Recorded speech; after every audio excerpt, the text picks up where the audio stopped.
के तरुण नौजवान साथियों, आज 3 मार्च है और संपूर्ण समाजवादी क्रांति की कड़ी नंबर 3, एपिसोड नंबर 3 आज हम शुरू करने जा रहे हैं। सबसे पहले आपके मन में एक जिज्ञासा हो सकती है कि क्रांति होगी कैसे। इससे पहले कि क्रांति अगर हो गई तो किस किस वर्ग को क्या लाभ होगा, ये पार्ट 3 में मैं आज बताने जा रहा हूं। क्रांति कैसी होगी, बाद की बातें। साथियों, मैंने पहले भी बताया था कि इससे पूर्व 2 एपिसोड में कि इस देश के अंदर जब भी देश का निरंकुश या किसी भी देश में शासन सत्ता पे चलने वाले लोग जनता की आवाज को दबाने लग जाते हैं, उनकी परवाह नहीं करते, तो क्रांतियां जन्म लेती है और लोगों में निराशा का भाव होता है, बेरोजगारी होती है, महंगाई होती है, गृह युद्ध जैसे हालात हो जाते हैं, एक दूसरे पे कोई विश्वास नहीं करते, सरकारों से कोई उम्मीद नहीं होती। भारत की अगर परिस्थितियों में, इन सारी दुनिया में जब भी जिन देशों में समाजवादी क्रांतियां हुई या तख्ता पलट हुआ, उसमें क्या हुआ? हम इस देश के अंदर, हमारे संविधान के अंदर जो ताकत हमें दी है प्रजातंत्र की वोट का अधिकार, उससे हम इसको बदलाव करेंगे। आगे के एपिसोड में बताऊंगा कि हम बदलाव कैसे करेंगे। आप बस केवल ये देखें कि समाजवादी क्रांति अगर होगी, पूर्ण समाजवादी क्रांति भारत में होगी, समाजवाद अगर लागू हो गया भारत में, जो केवल एक लिबरल सोशल एलएसपी ही इसको लागू कर सकती है, लेके आ सकती है। हमारे पास में एक क्रांतिकारी प्रोग्राम है। जब कोई भी क्रांति जब होती है, उसके एक प्रोग्राम होते हैं। उन प्रोग्राम के तहत आज का ये एपिसोड नंबर 3 शुरू करने जा रहे हैं। तो एक बार फिर नमस्कार सभी साथियों को। साथियों, ये क्रांति जब होगी तो इस देश में अब अलग अलग वर्ग हैं। एक वो वर्ग है पूंजीपति वर्ग जिसको कहते हैं, आप कोई इजारेदार उसको कह सकते हैं, और अम्बेडकरवादियों की आवाज़ में इसको मनुवादी कह सकते हैं। लेकिन मनुवादी तो दूसरे लोग भी होते हैं जो अम्बेडकरवादी वो। तो सही शब्द क्या है? वो कार्ल मार्क्स और लेनिन की भाषा में कि इस देश के अंदर 2 लोग हैं, एक जिसका शोषण हो रहा है, एक जो लोग शोषण कर रहे हैं, शोषित और शोषक। मेरे ख्याल में इसे आसान भाषा में क्या कि जिसका शोषण हो रहा है, एक्सप्लॉइटेशन हो रहा है, एक वो लोग हैं। जो लोग एक्सप्लॉइटेशन करते हैं, शोषण करते हैं, वो लोग हैं। 2 वर्ग है। एक पूंजीपति वर्ग है, एक मेहनतकश लोगों का वर्ग है।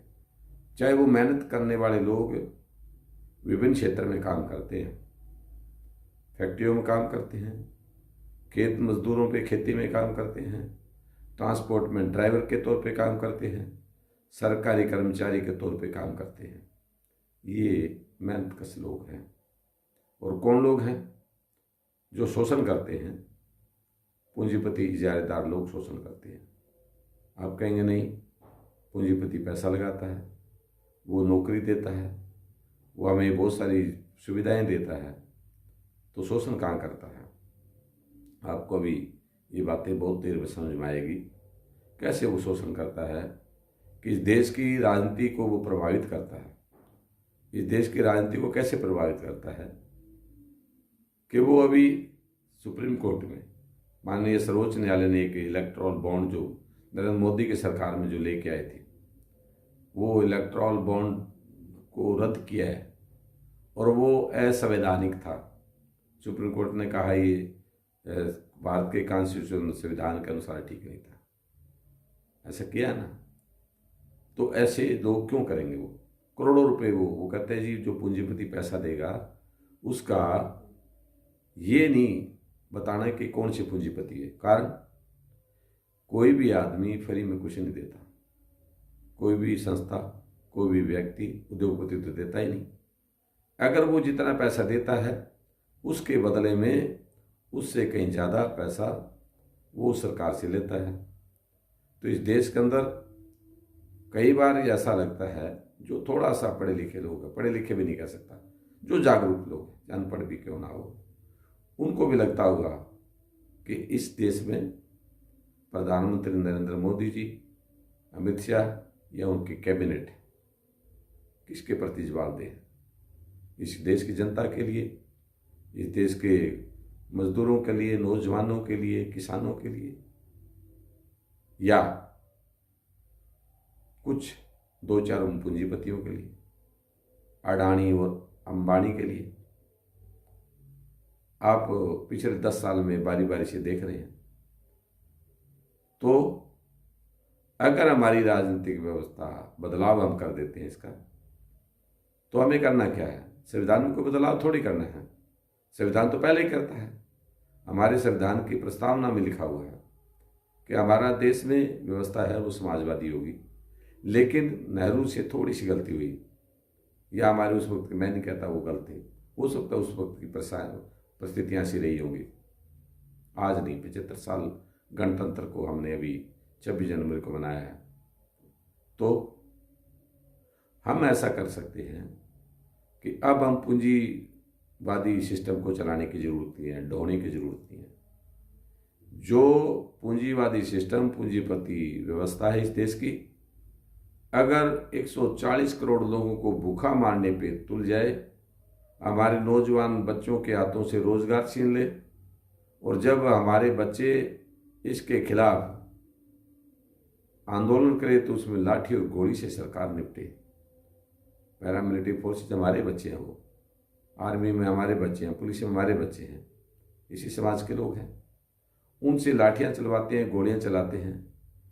चुप करने, किसान अभी मारा गया, वो कर क्या, कसूर क्या था? वो दिल्ली जाके एमएसपी की गारंटी ले रहे थे कि अगर कोई भी उद्योगपति या ऐसा सरकार के अलावा कोई कंपनी या कोई ऐसी संस्था हमारे से अनाज खरीदेगी तो कम रेट में नहीं खरीदेगी, गारंटी दो।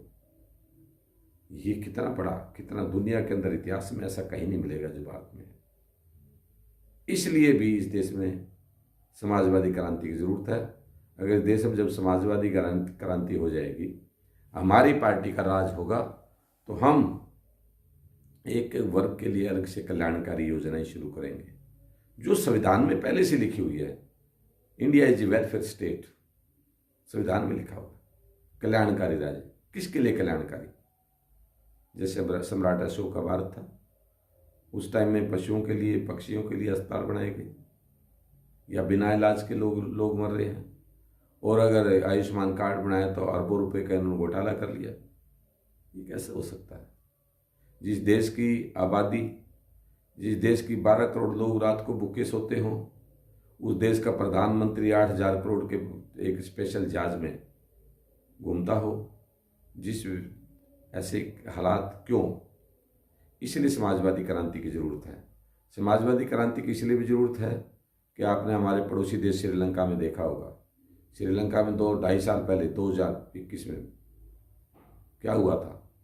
वहाँ के राष्ट्रपति, वहाँ के प्रधानमंत्री किस तरीके के लोग थे।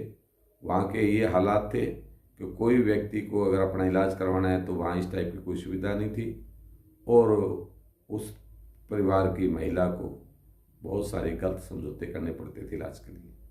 और वहाँ के लोगों ने जो पूरे देश के अंदर हाहाकार मची, प्रधानमंत्री और राष्ट्रपति के रेजिडेंस और कार्यालय पे उन्होंने कब्जा किया, तब वहाँ के राष्ट्रपति और प्रधानमंत्री देश छोड़ के भाग गए।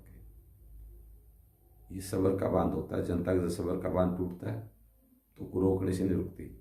इसलिए ऐसे हालात पैदा ही ना हो, हम ये चाहते हैं इस देश के अंदर समाजवादी व्यवस्था कायम हो। इस समाजवादी व्यवस्था में अगर मैं थोड़ा सा कहूँ कि इलाज कैसा होगा, हमारे लोगों को हम क्या करेंगे? हर डिस्ट्रिक्ट हेडक्वार्टर पे, जिला स्तर पे मेडिकल कॉलेज खोल देंगे।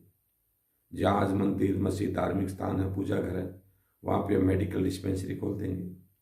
उसके अंदर क्या होगा कि वो उससे इलाज फ्री होगा, और उनको अस्पताल में दूर नहीं जाना होगा। जिनका बड़ा ट्रीटमेंट लंबा चलना है तो वो मेडिकल कॉलेज में जाए, बड़े अस्पताल में जाए। छोटी मोटी जुकाम के लिए, खांसी के लिए, आपकी छोटी मोटी बीमारी के लिए वो ऐसा कर सकते हैं। आप कह सकते हो अब भी तो है, कितना है, अब कितने कितने टोटल पूरे भारत में डॉक्टरों की जो एडमिशन है मेडिकल कॉलेज में कितने बच्चों को होता है।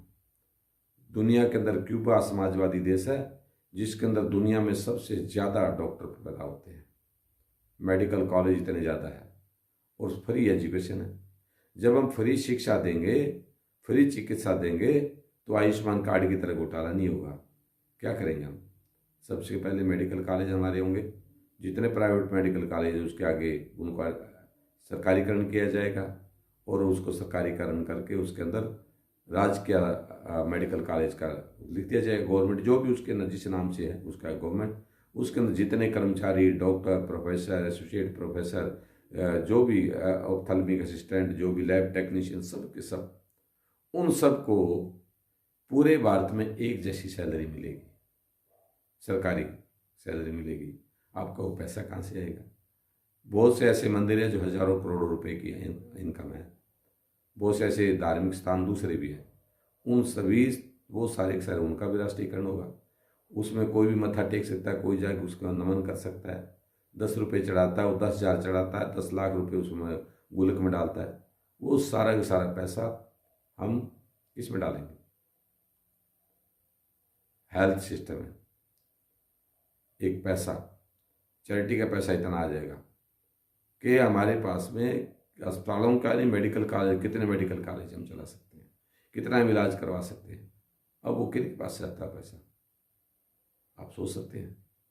इसी तरीके से जो बच्चे मेडिकल कॉलेज की पढ़ाई करना चाहते हैं उसमें हम एक क्राइटेरिया रख देंगे कि जिन बच्चों का 90% नंबर है, जिसका मन है कि मैं डॉक्टर पढ़ना चाहता हूँ, मैं दूसरे डॉक्टर के अलग अलग फील्ड है मेडिकल कॉलेज के, मेडिकल साइंस के, वो यूनानी मेडिकल पढ़ना चाहता है, आयुर्वेदिक पढ़ना चाहता है, होम्योपैथी करना चाहता है, पत्तियाँ अलग अलग, वो दांतों का डॉक्टर, डेंटल बनना चाहता है, वो कोई दूसरा सर्जरी का बनना चाहता है, मेडिसिन का बनना चाहता है।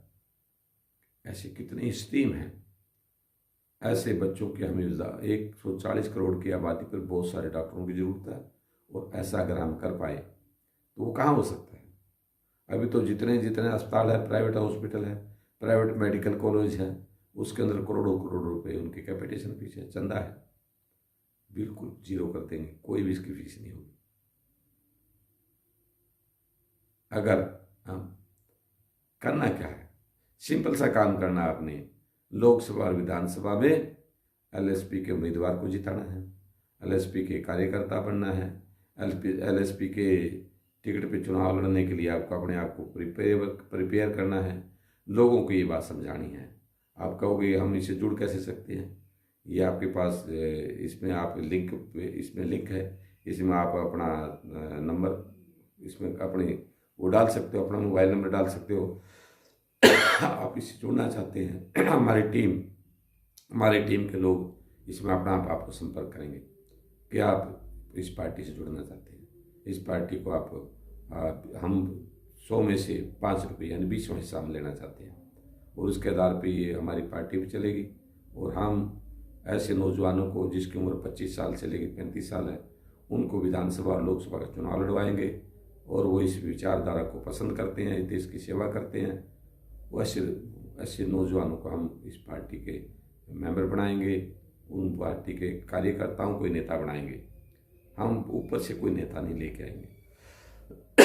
हमारे पास जो नेता होगा, कार्यकर्ता से नेता बनेगा, उनको हम तैयार करेंगे, ट्रेनिंग देंगे, आदर्शवादी, आइडियलिस्टिक, और जिनके पास में कार्ल मार्क्स की, लेनिन की विचारधारा पे चलना चाहता है, वो महात्मा ज्योतिबा फुले, बाबा साहब की विचारधारा पे जो चलना चाहते हो, ऐसे नौजवानों को अपने साथ जोड़ेंगे। मैं आपसे अनुरोध करता हूँ, आज या कल में एक दिन में जब आपकी डिमांड आएगी तो इसमें QR कोड आपको मिल जाएगा। आप QR कोड से पार्टी के अकाउंट में पैसा भेज सकते हैं। हम इस बात के लिए जो है आप सबसे आह्वान करेंगे कि पार्टी को आर्थिक मदद करने के लिए हो, और अगर केवल आप 500 रुपये मिनिमम, इतने औकात में ख्याल से भी किए, अब केवल 500 रुपये अगर पार्टी को उसमें जमा करा देते हैं, और 97 करोड़ ऐसे हैं जो मतदाता है, तो सभी तो नहीं करेंगे। ऊपर वाले 17 करोड़ छोड़ दो, 80 करोड़ लोग जिनके लिए हम काम करें, कर तो हम उनके लिए भी रहें, लेकिन वो विचारधारा के साथ जुड़े हैं ना कहीं न कहीं। ऐसी विचारधारा के साथ जो धर्म के आधार पे, जाति के आधार पे, जन्म के आधार पे भेदभाव करते हैं, किसी को ऊंच मानते हैं, किसी को नीच मानते हैं, ऐसे लोगों विचारधारा के लोग हमें सहयोग नहीं देंगे, आपको भी रोकेंगे। इसलिए आज जो मैं बात ये एपिसोड 3 पर रख रहा हूँ, आपको मेरी बात समझ आई होगी। मैं ये समझ पा रहा हूँ कि आप जो है थंब तो दिखाते हैं, लेकिन आप इसमें कमेंट करें, आप लिखें कि आपको और क्या जानना है। वो बातें कल के एपिसोड में बताऊंगा। आज ये वीडियो बना के आपके पास, अब रात को 11 बज गए, आपके पास वीडियो सुबह जब उठेंगे तो आपको मिलेगी। तो मैं बस अपनी वाणी को विराम दूंगा, बाकी बातें कल से शुरू करेंगे। तो आज एपिसोड नंबर 3 यहीं समापन होता है।